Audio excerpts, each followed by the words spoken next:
आप सभी का शैलेश अग्निहोत्री के चैनल पर एक बार फिर से बहुत बहुत स्वागत है। स्टूडेंट्स, हम लोग जीओसी कर रहे हैं और ये वाला पार्ट 6 हाइपर कॉन्जुगेशन से संबंधित आपको बातें बताएगा कि हाइपर कॉन्जुगेशन कहां कहां होता है, कौन कौन से ऑर्बिटल्स इन्वॉल्व होते हैं और ये किस प्रकार से स्टेबिलिटी प्रोवाइड करता है। तो चलिए स्ट्रेट अवे हम लोग हाइपर कॉन्जुगेशन के बेसिक फंडामेंटल्स और एप्लीकेशन पढ़ते हैं। देखिए स्टूडेंट, इसका जो आप देख सकते हैं क्या नाम है, एक ऑल्टरनेटिव नेम इसको दिया जाता है। हाइपर कॉन्जुगेशन को हम लोग सिग्मा बॉन्ड रेजोनेंस भी बोलते हैं। मीजोमरिक इफेक्ट जो इसके पहले हमने पढ़ाया था उसको पाई बॉन्ड रेजोनेंस बोलते हैं। तो ये डिफरेंस ध्यान रखेंगे। जब पाई बॉन्ड का डीलोकलाइजेशन होता है और डिफरेंट रेजोनेटिंग स्ट्रक्चर्स बनाते हैं, वो मीजोमरिक इफेक्ट है। जहां सिग्मा बॉन्ड के डीलोकलाइजेशन से हम लोग डिफरेंट रेजोनेटिंग स्ट्रक्चर्स बनाते हैं, तो उसको हाइपर कॉन्जुगेशन बोलते हैं। ये हाइपर कॉन्जुगेशन हम लोग मोस्टली इस्तेमाल करते हैं अल्कीन्स की स्टेबिलिटी बताने के लिए, कार्बोकेटायंस की स्टेबिलिटी बताने के लिए और फ्री रेडिकल्स की स्टेबिलिटी बताने के लिए। तो ये तीन इंपॉर्टेंट एप्लीकेशंस हैं। इन्हीं एप्लीकेशंस के माध्यम से हम लोग हाइपर कॉन्जुगेशन को समझेंगे और वहां पर उनके फंडामेंटल्स देखेंगे। सबसे पहले हम अल्कीन्स की बात करते हैं। बच्चों, आपके सामने हमने एक अल्कीन बनाई है और ये अल्कीन आप देख सकते हैं, ये प्रोपीन हमने बना के रखी है, CH3 CH double bond CH2। अब इस प्रोपीन की खास बात देखें, ये जो CH डबल बॉन्ड CH2 है, इसको हमने थोड़ा सा इलॉबरेट ड्रॉ किया है। ये जो दो कार्बन है, कार्बन 1 और कार्बन 2, इनके बीच पाई बॉन्ड है, जहां पर आप देख सकते हैं P और P का लेटरल ओवरलैप है और पाई बॉन्ड बना है। बच्चों, ये जो पाई बॉन्ड है ये बेसिकली होता है पाई बॉन्डिंग मॉलिक्यूलर ऑर्बिटल। तो जब P के दो ऑर्बिटल्स ओवरलैप करते हैं, आपने मॉलिक्यूलर ऑर्बिटल थ्योरी में पढ़ा होगा, दो प्रकार के पॉसिबिलिटीज होंगी, एक कंस्ट्रक्टिव इंटरफियरेंस होगा, एक कंस्ट्रक्टिव ओवरलैप होगा, एक डिस्ट्रक्टिव ओवरलैप होगा। एक बॉन्डिंग मॉलिक्यूलर ऑर्बिटल क्रिएट होता है, एक anti bonding molecular orbital create होता है। तो यहां पर जो दो इलेक्ट्रॉन्स रिसाइड करेंगे वो पाई बॉन्डिंग मॉलिक्यूलर ऑर्बिटल में रिसाइड करेंगे, जो कि ग्राउंड स्टेट का कॉन्फ़िगरेशन है। अब देखिए, P के ओवरलैप से एक एंटी बॉन्डिंग, यहां पर आप देख सकते हैं चार लोग, जहां प्लस माइनस माइनस प्लस लिखा है, यह बच्चों होता है pi star anti bonding molecular orbital. ध्यान से देखें तो P और P के ओवरलैप से दो मॉलिक्यूलर ऑर्बिटल बने, BMO और ABMO, एंटी बॉन्डिंग और बॉन्डिंग। ग्राउंड स्टेट में इलेक्ट्रॉन्स बॉन्डिंग मॉलिक्यूलर ऑर्बिटल में होते हैं और ABMO खाली होता है। ये जो डबल बॉन्ड वाले दो कार्बन हैं, इनसे डायरेक्टली जुड़े कार्बन, इनसे देखिए ये कार्बन डायरेक्टली जुड़ा है, ऐसे कार्बन को बच्चों हम लोग नाम देते हैं अल्फा कार्बन। तो डबल बॉन्ड के दो कार्बन होते हैं, इन दोनों कार्बन से जब डायरेक्टली कोई कार्बन जुड़ा होता है उसको अल्फा कार्बन, और उससे जो भी हाइड्रोजन जुड़े होते हैं उनको अल्फा हाइड्रोजन का नाम देते हैं। तो आप देख सकते हैं प्रोपीन में 3 अल्फा हाइड्रोजन है। अब बच्चों क्या होता है, ये IIT JEE एडवांस का सवाल भी पूछा जा चुका है। तो यहां पर देखिए हाइपर कॉन्जुगेशन कैसा होता है। बच्चों, यहां पर होता क्या है कि आप जो अल्फा कार्बन और अल्फा हाइड्रोजन के बीच में ये सिग्मा बॉन्ड देख रहे हैं, ये सिग्मा बॉन्ड कैसे बनता है, sp3, कार्बन का sp3 हाइड्रोजन के s से ओवरलैप करके सिग्मा बॉन्ड बनाता है। ये जो सिग्मा बॉन्ड है, इस सिग्मा बॉन्ड के इलेक्ट्रॉन्स जो हैं वो पाई एंटी बॉन्डिंग मॉलिक्यूलर ऑर्बिटल में डीलोकलाइज हो जाते हैं, या यूं कहें कि सिग्मा बॉन्ड कोऑर्डिनेट बॉन्ड से पाई एंटी बॉन्डिंग को डोनेट हो जाते हैं। और जैसे ही एंटी बॉन्डिंग में इलेक्ट्रॉन जाता है, ये जो पाई बॉन्ड है ये पाई बॉन्ड ब्रेक कर जाता है और ये इलेक्ट्रॉन्स पूरे शिफ्ट करके इस वाले टर्मिनल कार्बन पर लोन पेयर की तरह बैठ जाते हैं। तो ये इंपॉर्टेंटली ध्यान रखें कि जैसे ही सिग्मा अल्फा का सिग्मा एबीएमओ में डिलोकलाइज होता है, जो पाई बॉन्ड है वो ब्रेक हो जाता है और वो टर्मिनल कार्बन पर लोन पेयर की तरह अपीयर होता है। तो बच्चों कैसा स्ट्रक्चर बनता है, ये जो हमने नीचे बनाया है। अब देख सकते हैं यहां ये जो सिग्मा था और इस सिग्मा और इस कार्बन के ओवरलैप से अब एक पाई बॉन्ड बन गया। ये सिग्मा और एबीएमओ के ओवरलैप से एक पाई बॉन्ड बन गया। ये राइट वाला जो कभी पाई बॉन्ड था वो टूट गया है और ये इलेक्ट्रॉन इस टर्मिनल कार्बन पर आके बैठ गए एक लोन पेयर की तरह। आप देख सकते हैं लोन पेयर आपको दिख रहा है। और ये जो हाइड्रोजन है, ये हाइड्रोजन ऐसा ही ऐसे टंगा रहता है, ये हाइड्रोजन ऐसे टंगा रहेगा और यहां पर एक पॉजिटिव चार्ज आ जाएगा। मतलब इस हाइड्रोजन से आपने इलेक्ट्रॉन्स को स्नैच कर लिया, रिमूव कर लिया। तो ये जो एक स्ट्रक्चर हमने बनाया है जहां पर sigma bond pi anti bonding molecular orbital से ओवरलैप करता है, ये एक हाइपर कॉन्जुगेटिंग स्ट्रक्चर बनाया है। इसके लिए हमने एक अल्फा हाइड्रोजन का इस्तेमाल किया। चूंकि यहां पर 3 ऐसे हाइड्रोजन है, एक तो यही हो गया और 2 देखिए ये बचा हुआ है। तो क्योंकि यहां पर 3 अल्फा हाइड्रोजन है, तीनों बारी बारी से ऐसा स्ट्रक्चर बना सकते हैं। तो इसका मतलब आप 3 hyper conjugating structure, 3 hyper conjugation यहां पर बना सकते हैं। तो ये एक बहुत महत्वपूर्ण चीज है, इसी को हमने यहां पर देखिए ड्रॉ किया हुआ है। तो ये प्रोपीन है, ये अल्फा कार्बन है, ये अल्फा हाइड्रोजन है। इनके बीच का सिग्मा बॉन्ड इस प्रकार से डिलोकलाइज होता है इस कार्बन डबल बॉन्ड के एंटी बॉन्डिंग में। जैसे डिलोकलाइज होता है ये पाई बॉन्ड इस कार्बन पे चढ़ के बैठ जाता है और लोन पेयर की तरह दिखता है, और जिस पर इलेक्ट्रॉन चढ़ के बैठता है उस पर माइनस आता है। तो जैसे ही आपने यहां से इलेक्ट्रॉन विड्रॉ किया, इस हाइड्रोजन पर पॉजिटिव आ गया, क्योंकि उससे आपने इलेक्ट्रॉन्स को स्नैच कर लिया है, पुल कर लिया है। और अब देखिए यहां पर ये नया पाई बॉन्ड डेवलप हुआ, ये पाई बॉन्ड ब्रेक हो गया और ये पाई बॉन्ड यहां पर देख सकते हैं लोन पेयर की तरह बैठ गया, और जिस कार्बन पर चढ़ के बैठा तो माइनस चार्ज आ गया। तो इस प्रकार से आप देख सकते हैं चार्ज क्रिएशन हो रहा है। एक न्यूट्रल स्पीशीज से जब आप हाइपर कॉन्जुगेशन करते हैं तो वहां पर चार्जेस क्रिएट हो रहे हैं। और दूसरी चीज क्या है, यहां पर सिग्मा बॉन्ड का डीलोकलाइजेशन है। आप देखें यहां पर सिग्मा बॉन्ड ब्रेक हो रहा है। ऐसा जब सिग्मा बॉन्ड का ब्रेकिंग होता है रेजोनेंस में तो उसको हाइपर कॉन्जुगेशन बोलते हैं, सिग्मा बॉन्ड रेजोनेंस बोलते हैं।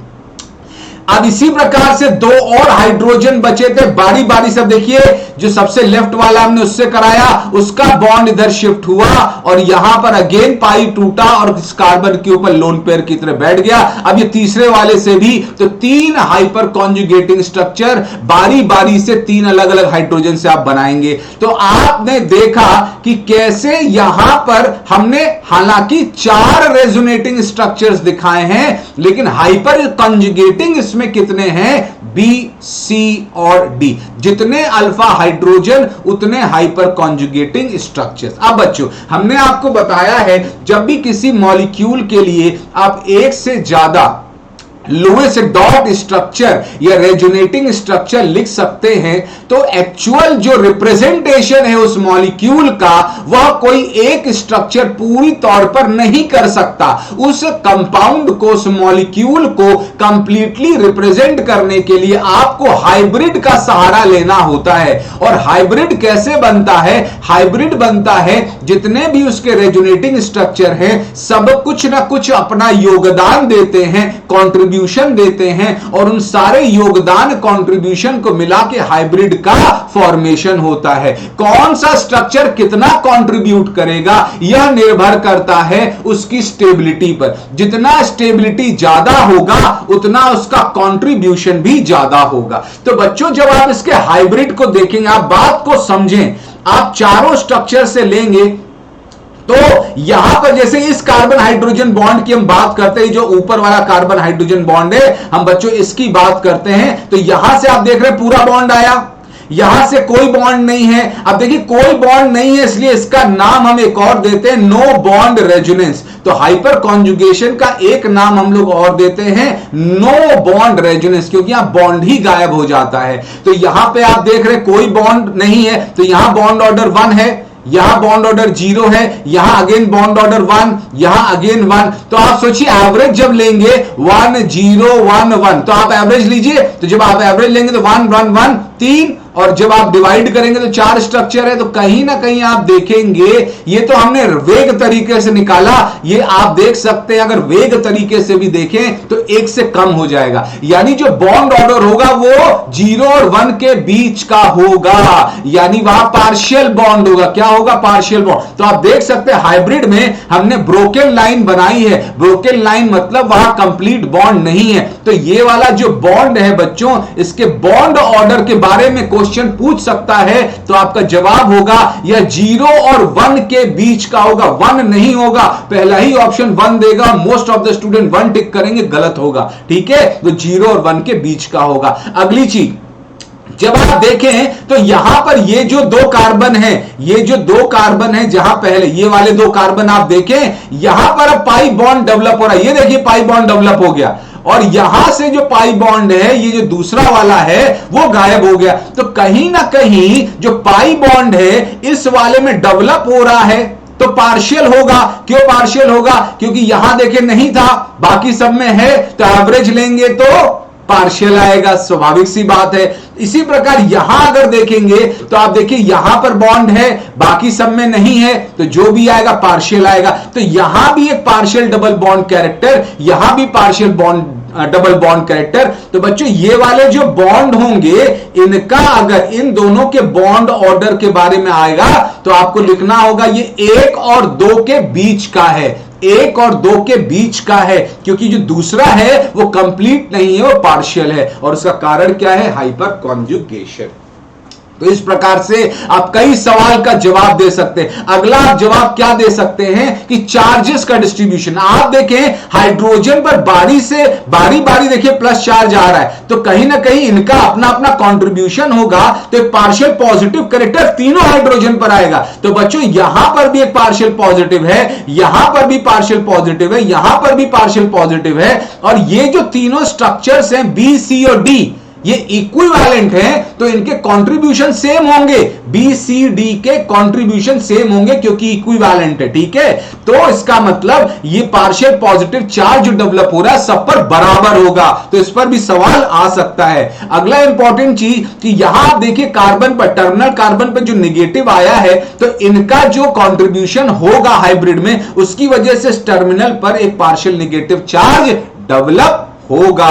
तो कहां पॉजिटिव है, कहां नेगेटिव है, क्या पॉजिटिव तीनों पर बराबर है हाइड्रोजनों पर, ये सब पर सवाल पूछा जा सकता है। तो इसके लिए आप भली भांति अब तैयार हो चुके हैं, इसको आप ध्यान रखिएगा।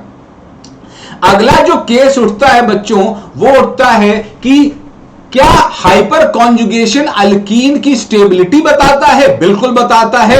जितना ज्यादा हाइपर कॉन्जुगेटिंग स्ट्रक्चर होगा उतना ज्यादा अल्कीन स्टेबल होगा। और हाइपर कॉन्जुगेटिंग स्ट्रक्चर कौन बनाता है? अल्फा हाइड्रोजन की मौजूदगी बनाता है। तो जितना ज्यादा अल्फा हाइड्रोजन अल्कीन में होगा उतना ज्यादा हाइपर कॉन्जुगेटिंग स्ट्रक्चर मिलेगा, उतना ज्यादा रेजोनेंस होगा, उतना ज्यादा रेजोनेंस एनर्जी रिलीज होगी, और उतना स्टेबिलिटी अल्कीन की बढ़ेगी। अब यहां पर देखिए हमने 2 उदाहरण दिए। पहला आप देख सकते हैं, यहां पर देखिए ये फंक्शनल ग्रुप के 2 कार्बन हो गए, इनसे सारे जो कार्बन जुड़े हैं वो अल्फा कार्बन हो गए। तो यहां पे ये सारे अल्फा कार्बन हो गए, और उनसे जो भी हाइड्रोजन जुड़ा है अल्फा हाइड्रोजन, तो आप जोड़िए 3 3 6 3 9 और 3 12। तो यहां 12 अल्फा हाइड्रोजन से 12 हाइपर कॉन्जुगेटिंग स्ट्रक्चर बनाएंगे।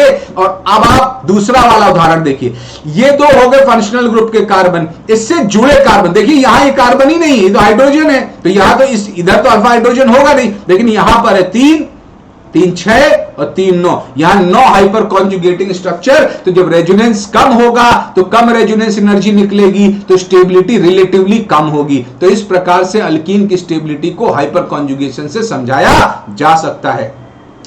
अगला जो केस है बच्चों वो कार्बोकेटायन का है। हाइपर कॉन्जुगेशन का रोल यहां भी बहुत इंपॉर्टेंट है। यहां पर आप देख सकते हैं हमने इथाइल कैटायन का यहां जिक्र किया है। इस प्रकार से आप देख सकते हैं ये एक 1 डिग्री कार्बोकेटायन है, इसका नाम है इथाइल कैटायन। इसका हमने इलॉबरेट यहां स्टडी किया है। ये वाला जो कार्बन जिस पर प्लस चार्ज है बच्चों ये एम्प्टी पी ऑर्बिटल, तो आप इथाइल कैटायन में देख सकते हैं किस प्रकार से इस कार्बोकेटायन के पास एक एम्प्टी पी ऑर्बिटल होता है। और बच्चों देखिए इस कार्बोकेटायन को ये फंक्शनल ग्रुप का कार्बन हो गया। ये फंक्शनल ग्रुप यहां क्या है? कार्बोकेटायन। उसका कार्बन क्या हो गया? ये। इससे डायरेक्टली जो बच्चों कार्बन जुड़ा है इसका नाम होगा अल्फा कार्बन, और इससे जो डायरेक्टली हाइड्रोजन जुड़े हैं अल्फा हाइड्रोजन। यहां पर 3 अल्फा हाइड्रोजन हैं जो अल्फा कार्बन से सिग्मा बॉन्ड के माध्यम से जुड़े हैं। यहां क्या होता है बच्चों, अल्कीन में आपने देखा था sigma bond pi ABMO anti bonding molecular orbital से ओवरलैप करता है। यहां क्या होता है, ये सिग्मा बॉन्ड इस एम्प्टी पी के साथ ओवरलैप करता है। तो यहां पर कैसा ओवरलैप होता है? सिग्मा और पी ओवरलैप। और कैसे होता है, यहां पर आप देख सकते हैं ये इलेक्ट्रॉन पेयर है, फिल्ड ऑर्बिटल है, ये एम्प्टी है, तो कोऑर्डिनेट बॉन्ड से फिल्ड ऑर्बिटल से एम्प्टी ऑर्बिटल में इलेक्ट्रॉन चले जाते हैं। और जब चले जाते हैं बच्चों तो इस प्रकार का सीन डेवलप होता है। देखिए हमने नीचे दिखाया है, इस प्रकार का रेजोनेटिंग स्ट्रक्चर बनता है जहां पर सिग्मा बॉन्ड गायब हो चुका है। तो अगेन ये नो बॉन्ड रेजोनेंस है, सिग्मा बॉन्ड रेजोनेंस है। तो आपने इस हाइड्रोजन से चूंकि छीन लिया है तो यहां पर देखिए पॉजिटिव आ गया, और जहां गया है तो आप देखिए इन दोनों के ओवरलैप से लेटरल ओवरलैप हुआ सिग्मा और पी का। इस लेटरल ओवरलैप से देखिए यहां पर क्या बना है? पाई बॉन्ड बन गया। तो ये देखिए एक रेजोनेटिंग स्ट्रक्चर या एक हाइपर कॉन्जुगेटिंग स्ट्रक्चर एक अल्फा हाइड्रोजन के माध्यम से आपने दिखाया है। इसी प्रकार से बारी बारी से जो 2 बचे हैं उनसे भी दिखा सकते हैं। तो जितना अल्फा हाइड्रोजन होगा उतना यहां पर भी हाइपर कॉन्जुगेटिंग स्ट्रक्चर आप सिग्मा और पी के ओवरलैप से बना सकते हैं। तो आपको ऑप्शन में जरूर ध्यान रखना है, अल्कीन में सिग्मा और पाई स्टार, कार्बोकेटायन में सिग्मा और पी। तो इसमें अंतर जरूर रखेंगे। हाइपर कॉन्जुगेशन तो दोनों जगह था, लेकिन अंतर ध्यान रखेंगे किस प्रकार से दोनों में अंतर है। अगली जो चीज है, कार्बोकेटायन की भी जैसे अल्कीन की स्टेबिलिटी हाइपर कॉन्जुगेशन पर आधारित होती है, उसी प्रकार से कार्बोकेटायन की भी स्टेबिलिटी हाइपर कॉन्जुगेशन पर आधारित होती है। जितना ज्यादा हाइपर कॉन्जुगेटिंग स्ट्रक्चर होगा, और वो कब ज्यादा होगा? जब अल्फा हाइड्रोजन ज्यादा होगा, उतना ज्यादा रेजोनेंस होगा, उतना रेजोनेंस एनर्जी रिलीज होगी, उतना कार्बोकेटायन की स्टेबिलिटी बढ़ जाएगी। तो आप यहां पर उदाहरण हमने दिया हुआ है सरलता से। आप देखिए यहां पर 2 डिग्री कार्बोकेटायन यहां पर हमने बनाया है, और यहां पर 1 डिग्री कार्बोकेटायन। ये देखिए फंक्शनल ग्रुप का कार्बन आप देख सकते हैं, इससे जो भी कार्बन जुड़ा होगा उसको अल्फा कार्बन, यहां भी, उससे जो भी हाइड्रोजन जुड़ा होगा अल्फा हाइड्रोजन। 1 2 3, नीचे देखिए 4 5 6, तो 6 बार हाइपर कॉन्जुगेटिंग स्ट्रक्चर बना सकते हैं, 6 हाइपर कॉन्जुगेशन। और 1 डिग्री ये जो इथाइल है यहां पर देख सकते हैं, ये कार्बन है, फंक्शनल ग्रुप का कार्बन हो गया, इससे डायरेक्टली जुड़ा ये देखिए अल्फा कार्बन, ये डायरेक्टली अल्फा हाइड्रोजन। कितने? 1 2 3 हाइपर कॉन्जुगेशन। जहां हाइपर कॉन्जुगेशन ज्यादा वहां स्टेबिलिटी ज्यादा। इस लिहाज से 3 डिग्री सबसे ज्यादा, फिर 2 डिग्री, फिर 1 डिग्री। तो इंडक्टिव इफेक्ट हो चाहे हाइपर कॉन्जुगेटिंग इफेक्ट हो, जो कार्बोकेटायन की स्टेबिलिटी आती है 3 डिग्री 2 डिग्री 1 डिग्री, दोनों एक ही रिजल्ट देते हैं, क्योंकि दोनों में आप देख सकते हैं एक में इंडक्टिव वाले ग्रुप ज्यादा होते हैं, एक में हाइपर कॉन्जुगेटिंग स्ट्रक्चर्स ज्यादा होते हैं। तो ये हमने आपको बताया।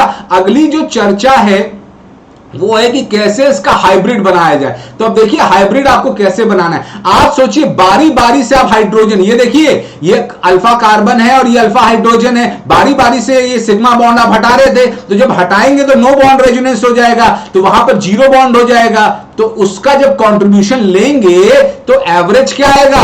बॉन्ड ऑर्डर 1 से कम आ जाएगा, जैसा कि हमने आपको अल्कीन में समझाया था। तो ये सारे जो अल्फा कार्बन और अल्फा हाइड्रोजन के बॉन्ड हैं ये सारे पार्शियल बॉन्ड होते हैं, और ये जो बॉन्ड ऑर्डर होता है ये 0 से 1 के बीच का होता है। और दूसरी चीज सुनिए, हाइपर कॉन्जुगेशन में प्रत्येक हाइड्रोजन पर प्लस चार्ज आ रहा था, तो जब जब वो कंट्रीब्यूट करेंगे हाइब्रिड में तो एक पार्शियल पॉजिटिव कैरेक्टर वहां डेवलप होगा।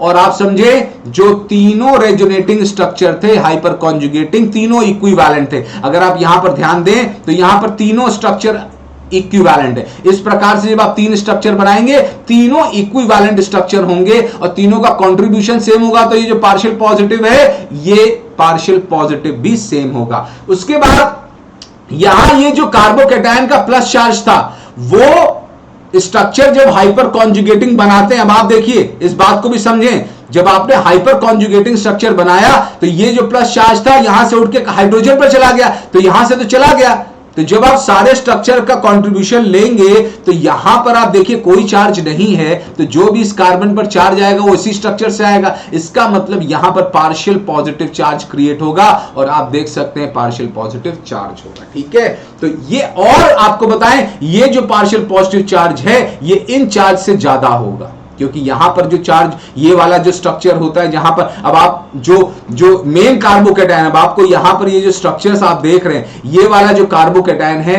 ये सबसे स्टेबल होता है और बाकी के जो तीन रेजोनेटिंग स्ट्रक्चर जहां सिग्मा बॉन्ड का डिलोकलाइजेशन कराते हैं, वो हाइपर कॉन्जुगेटिंग स्ट्रक्चर्स का जो कंट्रीब्यूशन होता है वो कम होता है। ठीक है, हाइपर कॉन्जुगेशन स्टेबिलिटी तो देता है, ध्यान रखेंगे, लेकिन उसका जो स्टेबिलिटी होता है प्रत्येक स्ट्रक्चर का वो कम होता है। इसलिए क्यों कम होता है? क्योंकि सिग्मा बॉन्ड को ब्रेक करना, सिग्मा बॉन्ड को डिलोकलाइज कराना काफी मुश्किल काम होता है, इसलिए हाइपर कॉन्जुगेशन का जो कंट्रीब्यूशन होता है कम होता है। इस बात को ध्यान रखेंगे।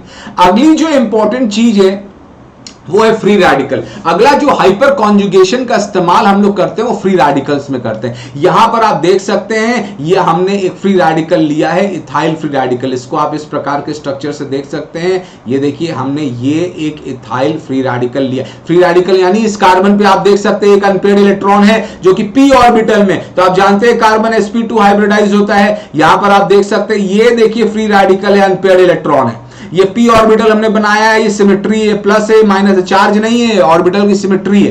अब आप देखिए इस फ्री रेडिकल से डायरेक्टली जो कार्बन जुड़ा है, अब यहां पे फंक्शनल ग्रुप का कार्बन कौन हो गया?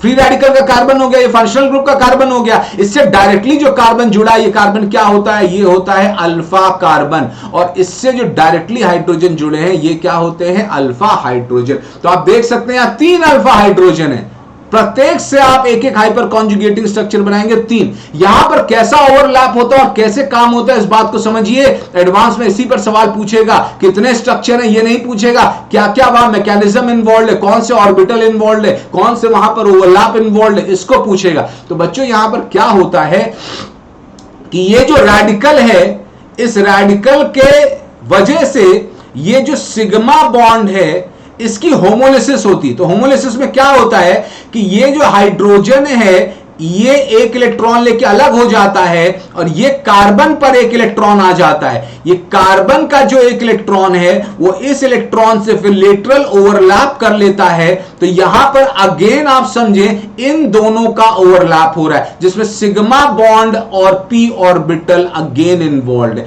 तो फ्री रेडिकल में भी किसका ओवरलैप होता है? सिग्मा और p का ओवरलैप होता है। तो यहां आप देख सकते हैं किस प्रकार से फाइनली यहां पर H रेडिकल बचेगा एक इलेक्ट्रॉन के साथ, और ये जो कार्बन है अपना रेडिकल, अपना इलेक्ट्रॉन इसके एक इलेक्ट्रॉन के साथ ओवरलैप करा के यहां पाई बॉन्ड का निर्माण करेगा, और इस प्रकार से एक स्ट्रक्चर आपको ऐसा दिखेगा। ये देखिए इस प्रकार का स्ट्रक्चर दिखेगा, यहां डबल बॉन्ड आ जाएगा, ये 2 हाइड्रोजन और इधर से 2 हाइड्रोजन। ये तो आपने एक स्ट्रक्चर बनाया है एक अल्फा हाइड्रोजन से, बचे हुए से भी आप बारी बारी से 2 और बना सकते हैं। तो होता क्या है यहां पे फिर से सुन लीजिए, यहां पर अगेन सिग्मा और p का ओवरलैप होता है। फ्री रेडिकल में अगेन सिग्मा और p का ओवरलैप होता है, और इसको ध्यान रखें ये जो सिग्मा और p का ओवरलैप हो रहा है उसमें पहले रेडिकल का फॉर्मेशन होता है। किस प्रकार से यहां पर H रेडिकल ऐसे क्रिएट होता है और इस कार्बन का जो रेडिकल है वो इस रेडिकल से एक एक इलेक्ट्रॉन ओवरलैप करके इस प्रकार का यहां पाई बॉन्ड का फॉर्मेशन करता है। तो ये भी हो गया फ्री रेडिकल का। अब यहां पर देखिए स्टेबिलिटी ऑफ फ्री रेडिकल बहुत ज्यादा निर्भर करती है हाइपर कॉन्जुगेशन पर, और जितना ज्यादा हाइपर कॉन्जुगेशन होगा उतनी उसकी स्टेबिलिटी ज्यादा होगी, क्योंकि जितना ज्यादा हाइपर कॉन्जुगेशन उतना ज्यादा रेजोनेटिंग स्ट्रक्चर, उतना ज्यादा रेजोनेंस एनर्जी। तो यहां आप देख सकते हैं 3 डिग्री ये जो फ्री रेडिकल है, यहां पर ये हो गया फंक्शनल ग्रुप का कार्बन, और इससे जुड़े सारे कार्बन अल्फा कार्बन हो गए और उनसे जुड़े सारे हाइड्रोजन अल्फा हाइड्रोजन। 3 3 6 और 3 9, तो 9 हाइपर कॉन्जुगेशन। यहां पे 2 डिग्री आप देख सकते हैं, ये हो गया फंक्शनल ग्रुप का कार्बन, और इससे 3 और 3 6 हाइपर कॉन्जुगेशन। तो जहां पर हाइपर कॉन्जुगेशन ज्यादा वहां स्टेबिलिटी ज्यादा। तो फ्री रेडिकल में भी स्टेबिलिटी का क्या ऑर्डर होता है, 3 डिग्री, 2 डिग्री, 1 डिग्री। ठीक है, तो इस प्रकार इन बातों को आपको ध्यान रखना है। अब देखिए जो हाइब्रिड बनेगा फ्री रेडिकल का कैसे बनेगा। आप एक स्ट्रक्चर को, जैसे आपने इथाइल फ्री रेडिकल बनाया, तो बच्चों ये देखिए इथाइल था, ये देखिए हाइब्रिड बनाना बहुत इंपॉर्टेंट है। कैसे वहां पर क्वेश्चन पूछे जा सकते हैं, ये देखिए ऐसे करके था, इस प्रकार से ये था। अब यहां पर एक कोई स्ट्रक्चर जब आप बनाएंगे तो किसी मान लीजिए हाइड्रोजन से बनाने, तो यहां रेडिकल कैरेक्टर, यहां डबल बॉन्ड इस प्रकार से आ गया, ये देखिए ऐसा हो गया, और 2 हाइड्रोजन इस प्रकार से हो गए। तो अब क्या होगा, ये रेडिकल कैरेक्टर जो यहां आया है वो कभी यहां भी आएगा, यहां भी आएगा। बात समझिए, जब आप अलग अलग स्ट्रक्चर लिखेंगे तो कहीं ना कहीं तीनों पर एक पार्शियल रेडिकल कैरेक्टर आ रहा है। अगली बात, यहां आप देख सकते हैं बॉन्ड गायब हो गया, तो इसका मतलब ये जो बॉन्ड होंगे पार्शियल बॉन्ड होंगे, इनका बॉन्ड ऑर्डर 0 से 1 होगा। अगली बात, यहां पर जो डबल बॉन्ड कैरेक्टर आ रहा है वो यहां पर कार्बन में कार्बन कार्बन के बीच में एक पाई बॉन्ड कैरेक्टर होगा, और इसका जो बॉन्ड ऑर्डर होगा इस बॉन्ड का वो 1 और 2 के बीच का होगा। तो इस प्रकार से ये जो फ्री रेडिकल का हाइपर कॉन्जुगेशन होता है वो कार्बन कार्बन के बीच में एक डबल बॉन्ड कैरेक्टर लाता है, हाइड्रोजन पर एक रेडिकल कैरेक्टर लाता है। और जैसे जैसे रेडिकल कैरेक्टर इस कार्बन से डिस्ट्रीब्यूट होगा वैसे वैसे यहां पर, अब देखिए यहां पर पहले क्या था, फुल रेडिकल था, लेकिन जब ये रेडिकल कैरेक्टर ये हाइड्रोजन अपने ऊपर बियर कर लेंगे तो यहां पर रेडिकल कैरेक्टर कम हो जाएगा, तो पार्शियल रेडिकल कैरेक्टर बचेगा। तो सब पर पार्शियल, इन तीनों हाइड्रोजन पर पार्शियल रेडिकल कैरेक्टर है, और इस कार्बन पर भी पार्शियल रेडिकल कैरेक्टर है। इसका जो रेडिकल कैरेक्टर होगा वो ज्यादा होगा इससे, इस पर भी सवाल पूछ सकता है, क्योंकि जो पहला जो मेन, देखिए इसका जब हाइपर कॉन्जुगेशन बनाएंगे, हमने आपको बताया है वहां पे सिग्मा बॉन्ड को ब्रेक करना होता है, बहुत मुश्किल काम है। इसीलिए हाइपर कॉन्जुगेटिंग स्ट्रक्चर्स का जो कंट्रीब्यूशन होता है वो बहुत कम होता है। इसीलिए मेजर जो होगा वो होगा जो पहला स्ट्रक्चर होता है जहां हाइपर कॉन्जुगेशन नहीं कराए हैं, इसीलिए यहां रेडिकल कैरेक्टर ज्यादा होगा। इस बात को आप ध्यान रखेंगे। तो बच्चों ये था हमारा हाइपर कॉन्जुगेशन, जहां पर उसके सारी बारीकियां, डिटेल्स, फंडामेंटल, अल्कीन के उदाहरण को लेकर, कार्बोकेटायन के उदाहरण को लेकर, फ्री रेडिकल के उदाहरण को लेकर, सारे उदाहरण लेकर हमने आपको समझाए। आशा करते हैं आपको ये समझ में आया होगा, और इसी प्रकार से हम लोग जीओसी को आगे कंटिन्यू रखेंगे। जो भी हमारे आने वाले लेक्चर्स हैं, अब अगला जो लेक्चर होगा वो इलेक्ट्रोमेरिक इफेक्ट। इलेक्ट्रोमेरिक इफेक्ट बहुत इंपॉर्टेंट होता है, अक्सर स्टूडेंट इसमें कंफ्यूज रहता है। तो इसके ठीक बाद हमारा इलेक्ट्रोमेरिक का सेशन अपलोड होने वाला है, उसको ध्यान से देखिएगा, और फिर हम लोग आगे अपने जीओसी को कंटिन्यू करेंगे। तो आशा करते हैं आप इस बीच सारे मेरे वीडियोस को देख रहे होंगे, समझ रहे होंगे। कहीं कोई डाउट होगा तो कमेंट सेक्शन में जरूर लिखिएगा। तो अपना बहुत बहुत ख्याल रखिए, मिलते हैं अगले टाइम पर। Thank you very much.